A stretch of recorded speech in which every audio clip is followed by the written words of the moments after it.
Good afternoon and welcome back to Regular Guys Outdoors. I'm Chris.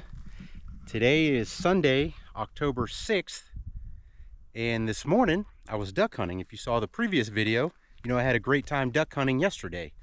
But today I only managed to scratch out one mallard, one duck. So quite the stark contrast from yesterday. Now I've driven back across the state and I'm meeting Brian here in about an hour, because we both drew a pronghorn tag. So now we are in the grasslands of Colorado, eastern Colorado, and I happened to bring along my B-mag, and one unlucky prairie dog gave me a crack at it.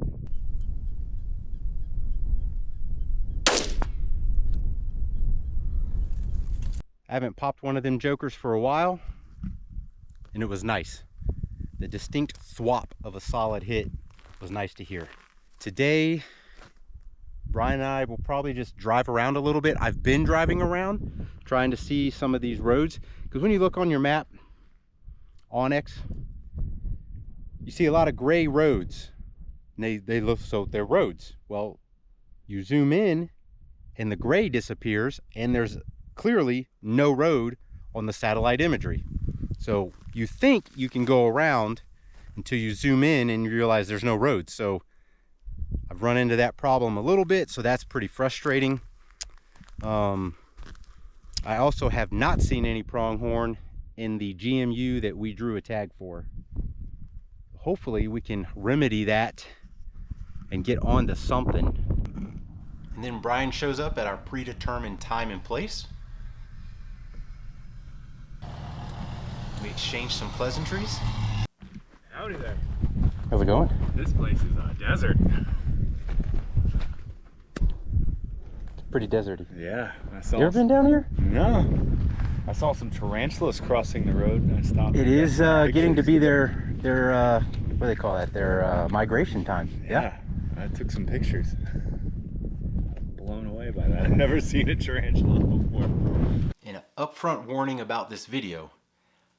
I had an SD card corrupt on me, and so I am missing some footage, key footage, very, very key footage from the SD card corruption. So this is going to be kind of a story time with the best parts of the video not there. So I say that up front. If you want to move on and not watch, I understand. But if you're still here, thanks for sticking around. We saw a group of doe pronghorn come up over the rise about 600 yards from the road, and then when I stopped to get out to talk to Brian, they kind of went back over the rise. So we jumped out and started heading that way because we wanted to see if there was a buck with them.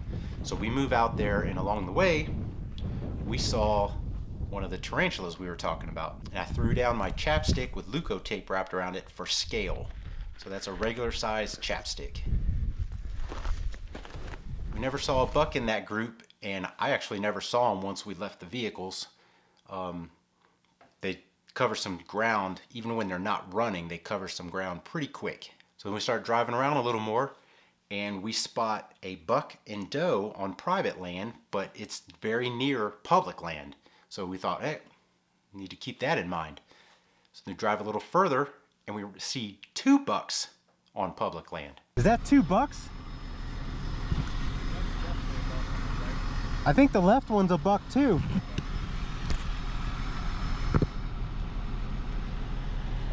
We found a buck and doe on private. Now we just found what we think is two bucks on public. So we're definitely going to keep that in mind. So then we drove around some more, didn't see anything else, and then we end up in a spot we're going to stay the night at. We're going to camp there, where first thing in the morning we're going to have a big view of the area.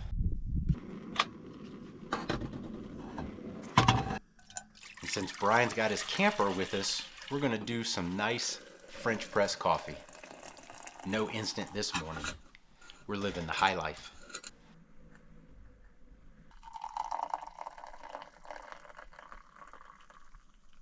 So we glass around from our spot and we don't see anything.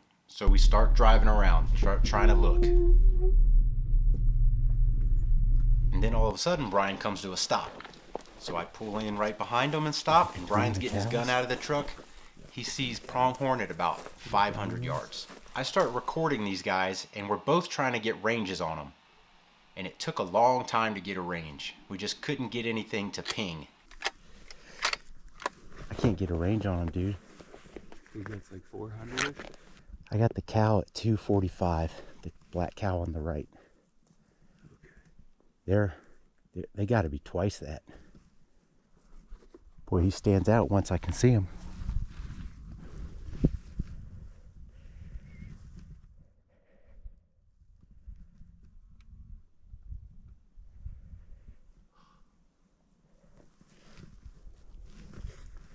I wish I could get you a range, man, but I can't get anything to pop. I can't get a range. They're still in there.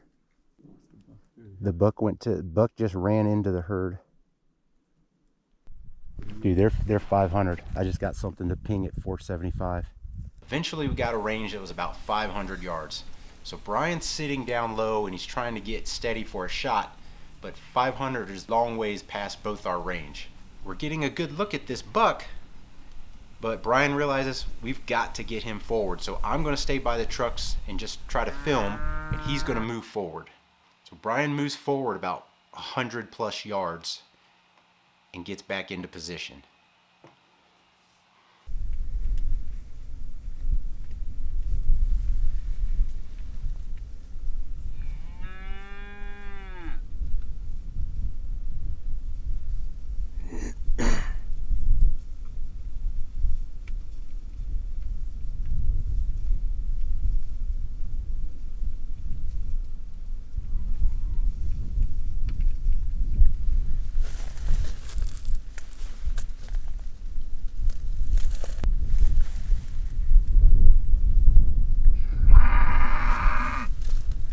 Seriously, ladies, give it a break, huh?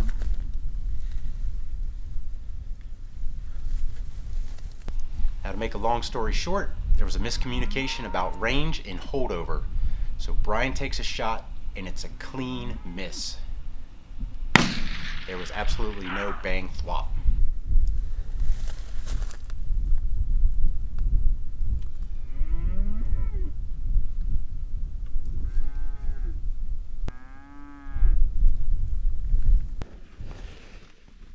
I did not hear a thwop of an impact.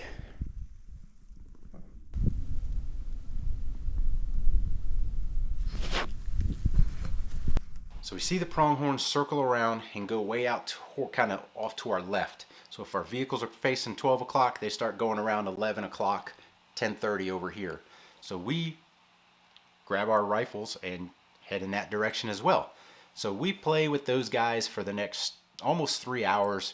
We ran into another small herd of pronghorn that had no bucks with them. And eventually we did see that buck, and he popped over a hill and just was getting away from us. So they just, the way pronghorn do when they start moving, they kept moving. And they just got away from us. So now we're about 1.5 miles from the car. We didn't bring our packs, so we have no water, no food. And we've been chasing these guys around. It's starting to get warm in the morning. So now we go back to the vehicles to get some water, get some food, and re-game plan. So we looked at the map and we saw that there was kind of a road that kind of went out and around in the direction we lost them at. So once we got finished eating, we went that way and tried to see if we could find them, and Brian spotted them right away. He found a group of pronghorn.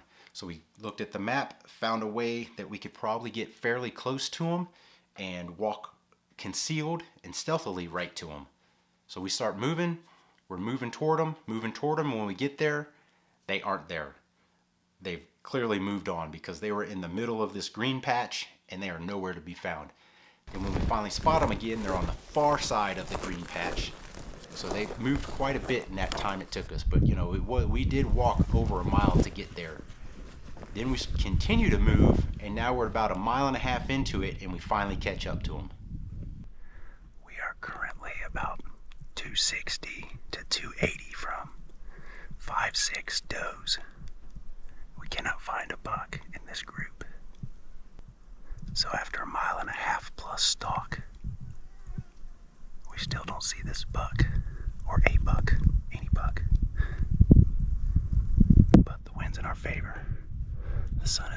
sun is cooking. It's probably 83 or 84 degrees today. We should try and slowly creep up into the shade. I think that one just stood up. No, never mind.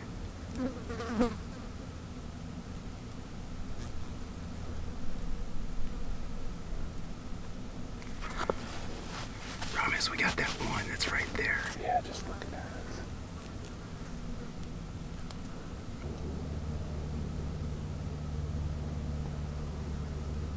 Oh, buck. That is a small buck. Buck.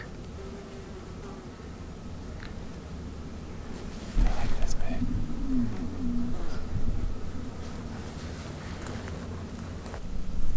I can't see because of Choya.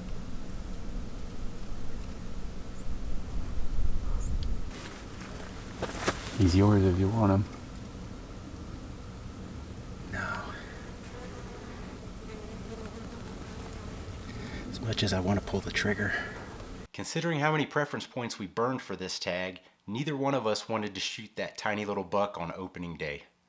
So eventually we had to leave.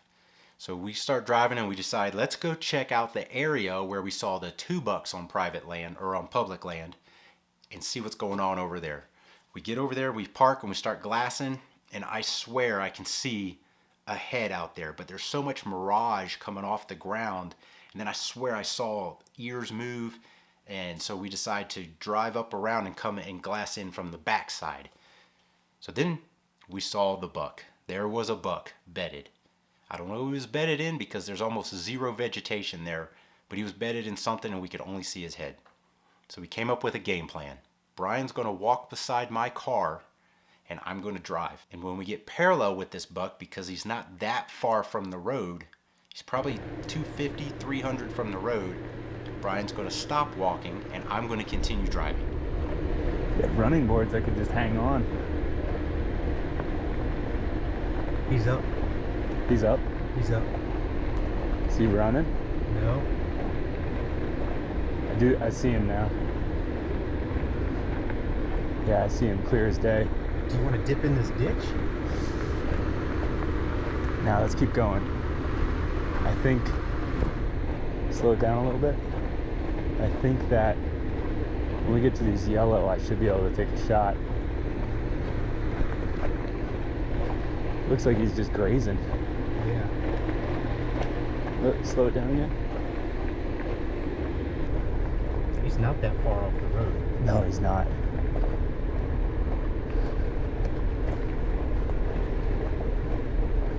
So see that brown bush up here? Mm-hmm. That's where I'm gonna dip off. I don't have my headphones.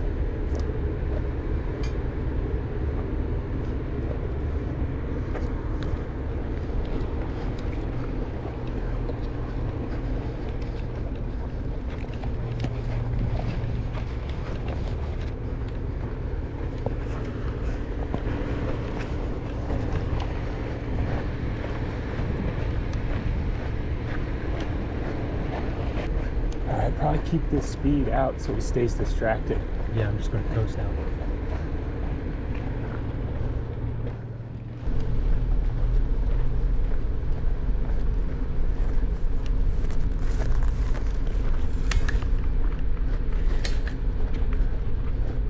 Now Brian has to clear the center line of the road because we're actually on a county road. So he has to clear the center line of the road by 50 feet to meet the legal requirement in Colorado.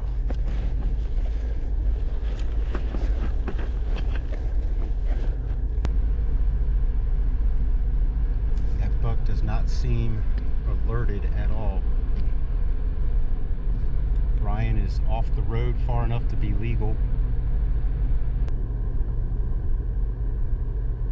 I can see Brian in the rear view, side view mirror.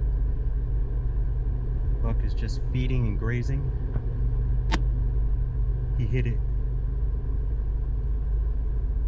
He just shot and hit it.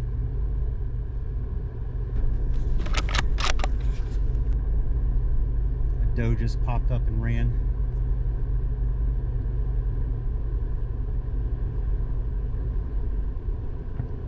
Oh, he just knocked it down. He just knocked it down. Second shot down, baby.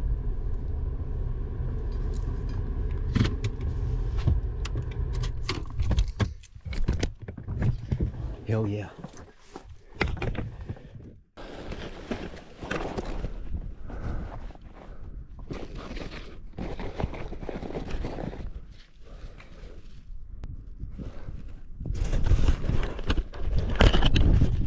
He's down.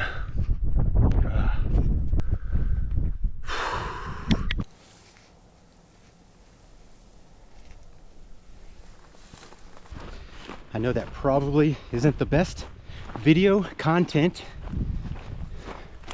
but I believe we have us a buck down. We just need to find it.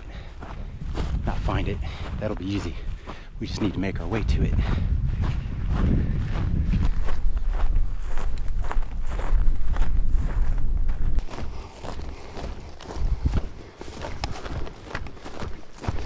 And here's the beginnings of that corrupted SD card I mentioned earlier.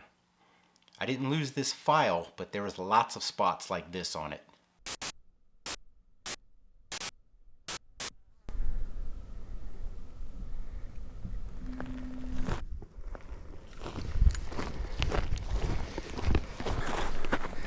I'm sorry about the footage, guys. I know it's terrible. You can't walk across this stuff steady. Look at that, dude. Thank you, sir. Oh, man. I didn't know the doe was out there. Yeah. You shot him and she popped up and I was like, oh snap. I saw the doe after I shot the second time.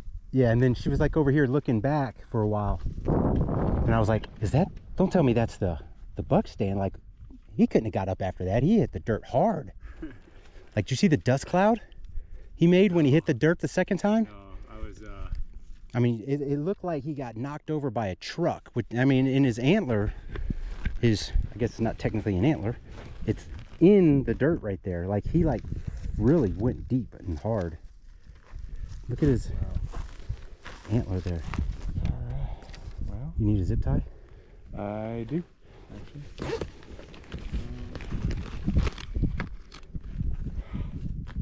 I can't believe this worked out. I can't believe he just like never paid attention to you. He seemed to be paying attention to you. He was also just grazing too, you know, like just grazing, taking it in. There is Should be the 7th, 7. right? It's opening day. Yep. 7 October. Let's get started on this bad boy. Got your bags? Yeah. Yes. No, I don't. What? They're at the truck. We gotta do a grip and grin so I can send it to Holly. Where? One of the files I lost was me filming Brian quarter the pronghorn, getting it into the game bags and whatnot. So I lost that. That was going to be a little fast forward segment. It was going to be pretty cool. But we were able to get a nice grip and grin photo. Brian's first pronghorn. How sweet is that? Now we got a big 300-yard walk back to the car. Brian's got to leave this evening, so it was fortunate that he was able to get on a pronghorn before he had to go. And we had each made pre-planned dinners for the first few nights of our camping out there. So after we got his pronghorn on ice, Brian cooked up the hamburgers he brought. They were phenomenal. He calls them crack burgers. I think that's an official name, an official recipe.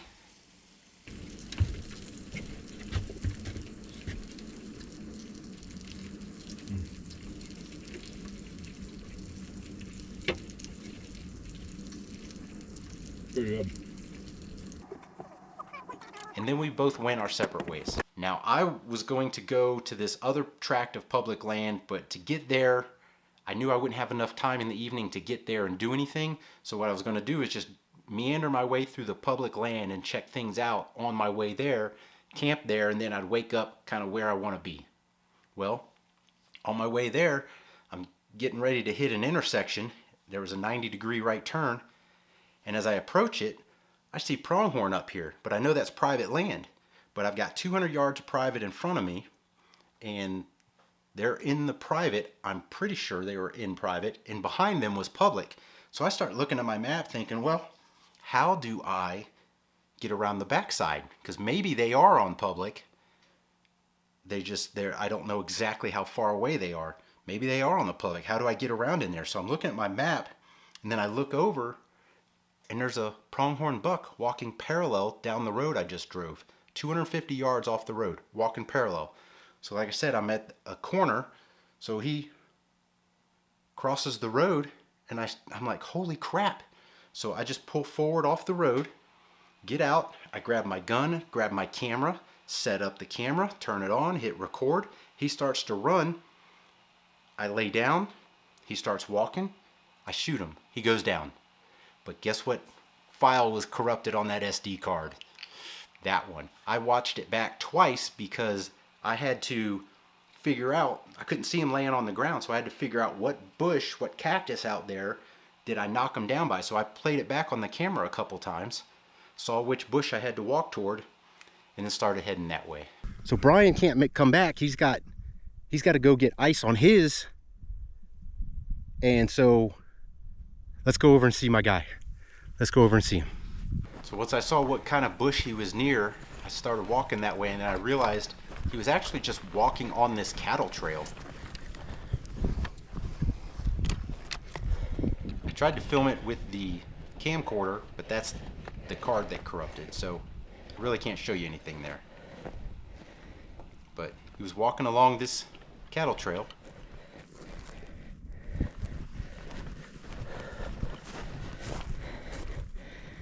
See that fresh track?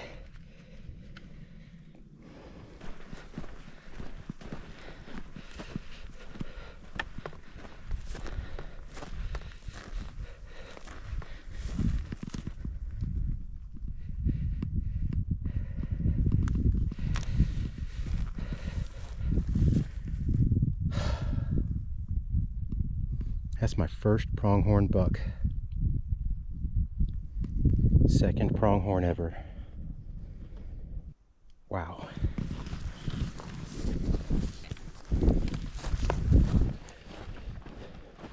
So I got myself a nice grip and grin with my first pronghorn buck.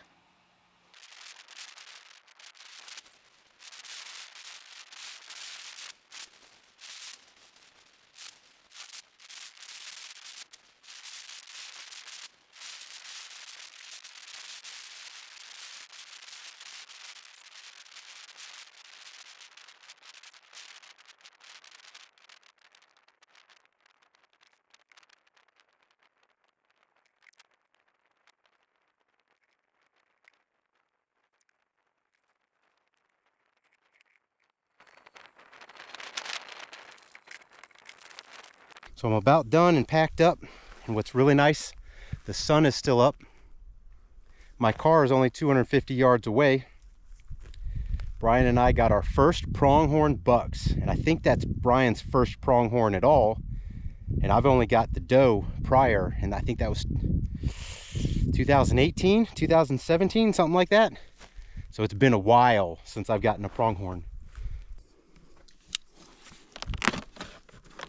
We've got one case of water frozen, all layered on the bottom. You can see down there, got a nice layer on the bottom, so it's not actually resting on the bottom of the cooler. The purpose of that is so that if I add ice on top, I can pop the drain valve over here, and it's not ever resting in the water. That's the point, so you get this buffer the size of a bottle between your meat and the bottom of the cooler. So now this other case is going to go on top.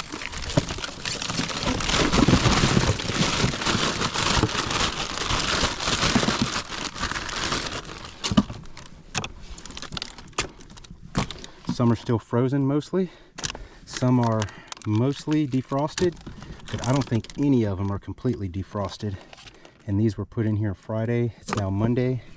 It's been hot down here, so we now have a sweet cold storage for our meat. I'm still going to buy a couple bags of ice, throw it in here, but in the meantime, the towels that I had these wrapped around the frozen bottles to help insulate them more. I had one on underneath. Oh, I don't even know what that, oh, that was a spacer. I use that as a spacer. I had one underneath and then two covering it. So do that again. We are going to get out a jug of water and some soap and wash our hands good. So I guess I can't complain about a season going by that quickly. We tagged out on opening day. Can't complain about that. So if you like this video, give us that thumbs up. Hit the subscribe button down there. And as always, thanks for watching.